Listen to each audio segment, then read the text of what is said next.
நிலவும் கடும் வறட்சியினால் கிளிநொச்சி மாவட்டத்தில் சுமார் 24,000 குடும்பங்களைச் சேர்ந்த மக்கள் பாதிக்கப்பட்டுள்ளனர். இந்த நிலையில் இவர்களுக்கான நிவாரணங்களை வழங்குவது தொடர்பில் அவசர கலந்துரையாடல் ஒன்று இன்று நடைபெற்றது. கடந்த சில மாதங்களாக நிலவும் வறட்சியினால் கிளிநொச்சி மாவட்டத்தில் 24,000 குடும்பங்களைச் சேர்ந்த சுமார் 85,000 பேர் பாதிக்கப்பட்டுள்ளனர். இவர்களில் 4,500 குடும்பங்களுக்கு தேவையான குடிநீரை வழங்குவதற்கு நடவடிக்கை எடுக்கப்பட்டுள்ளதாக மாவட்ட செயலகம் குறிப்பிட்டுள்ளது. இதனிடையே வடக்கின் மிகப்பெரிய நீர்ப்பாசன குளமான இரணிமடு குளத்தை நம்பி வாழும் மீனவர்கள் தமது வாழ்வாதாரத்தை இழக்கும் நிலையை எதிர்நோக்கியுள்ளனர். இரணிமடு குளத்தில் 1000க்கும் அதிகமான மீனவர்கள் நன்னீர் மீன்பிடியில் ஈடுபட்டு வருகின்றனர். எனினும் தற்போது ஏற்பட்டுள்ள வறட்சியினால் குளத்தின் நீர்மட்டம் 3 அடி வரை குறைவடைந்துள்ளது. இரணிமடு குளத்தின் புனரமைப்பு பணிகள் முன்னெடுக்கப்பட்டு வரும் நிலையில் அதன் அபிவிருத்தி பணிகளுக்காக நீர் திறந்துவிடப்பட்டமையினாலேயே இந்த நிலையை எதிர்நோக்க நேரிட்டுள்ளதாக நன்னீர் மீனவர்கள் சுட்டிக்காட்டுகின்றனர். இந்த திட்டத்தை முன்னெடுக்கும் போது தமது வாழ்வாதாரம் தொடர்பில் கவனத்தில் கொள்ளப்படவில்லை எனவும் மீனவர்கள் குற்றம் சாட்டுகின்றனர். 2014 ஆண்டே இந்த அணைக்கட்டின் வேலை நிறுத்துவதாக கூறியிருந்தார்கள்.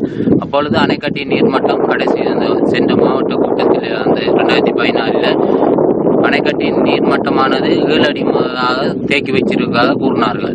தற்போது இந்த அணைக்கட்டு வேலை நடைபெறுவதால் குளத்தின் நீர்மட்டம் 2-2.5 அடி தண்ணியோடு தான் இருக்கின்றது. இரண்டமடு திட்டத்தில் மீனவருக்கான ஒரு உதவி திட்டம் கிடைக்கும் என்று கூறியிருந்தார்கள். 2014 இது சம்பந்தப்பட்ட கூட்டங்கள் நாங்கள் சென்றிருக்கும் போது, ஆனால் இந்நாள் வரை அபிவிருத்தி வேலை தொடங்கி 2 வருடங்கள் ஆகின்றது. இதுவரை எங்களுக்கு அது பற்றி ஒன்றும் கிடைக்கவில்லை. கடந்த முறையும் தமது வாழ்வாதாரம் இவ்வாறு பாதிக்கப்பட்ட போது அரசாங்கம் எந்தவித நடவடிக்கையும் எடுக்கவில்லை என தெரிவிக்கும் மீனவர்கள் இம்முறையாவது தமக்கான நிவாரணங்களை வழங்குவதற்கு நடவடிக்கை எடுக்குமாறு கோரிக்கை விடுக்கின்றனர். மீன் படுற நேரத்தில் நான் ஒரு நாளைக்கு 3,000-4,000 ரூபாய் வருமானத்தை கண்டு கொண்டிருந்தேன். சில நேரம் 10,000 வரும். இப்ப இந்த மீன் குறைந்த குளவேலை செய்த வெளிக்கிட்ட பிறகு மீன் இல்லாதபடியா நாங்கள் வருமானம் குறைவு தான். கொஞ்சம் போன வருஷம் இப்படிதான் நடந்தது. அது நிவாரணம் தாரம் சொல்லி இதுவரை எதுவுமே தர இல்லை. இந்த வருஷம் அதே மாதிரி தான் செய்து கொண்டிருக்கு அரசாங்கம். இதுல எங்களுக்கு இப்ப 500 ரூபாயும் வரும், 100 ரூபாயும் வரும்.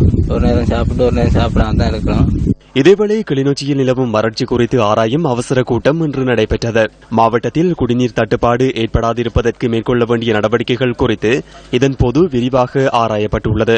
இரணைமடு திட்டத்தை பொறுத்தவரையிலே இரணைமடு திட்டத்தினுடைய வேலைப்பாடுகள் தற்பொழுது நிறைவு பெறுகின்ற ஒரு சந்தர்ப்பத்தில் உண்மையில் வேலை திட்டங்கள் நடைபெற்றுக் கொண்டிருக்கின்ற பொழுது நீரை வெளியில விட வேண்டிய ஒரு நிலைமை உண்மையில் ஏற்பட்டதுதான். ஏனென்றால் அவர் நீரை வைத்து உண்மையில் அந்த வேலை திட்டங்களை மேற்கொள்வது என்பது உண்மையில் சாத்தியமற்றது. இருந்தாலும் ஒரு குறிக்கப்பட்ட அடித்தளத்தில் 5 அடி நீர் இருக்க வேண்டும் என்ற பாட்டில் தான் அந்த வேலை திட்டங்கள் நடைபெற்றாலும் கூட உண்மையில் ஏற்பட்டிருக்கின்ற வறட்சி என்பது மிகவும் பாதிப்பட்ட நிலையிலே தற்பொழுது இரண்டமடு குளத்திலே 3 அடி மட்டும்தான் உண்மையில் நீரை நாங்கள் காணக்கூடியதாக இருக்கின்றது. எனவே உண்மையில் பாதிக்கப்பட்ட நன்னீர் மீன்பிடியாக இருக்கலாம், அல்லது விவசாயத்தினூடாக பாதிக்கப்பட்டவர்களாக இருக்கலாம், அல்லது கூலி தொழில் மூலமாக பாதிக்கப்பட்டவர்களாக இருக்கலாம்.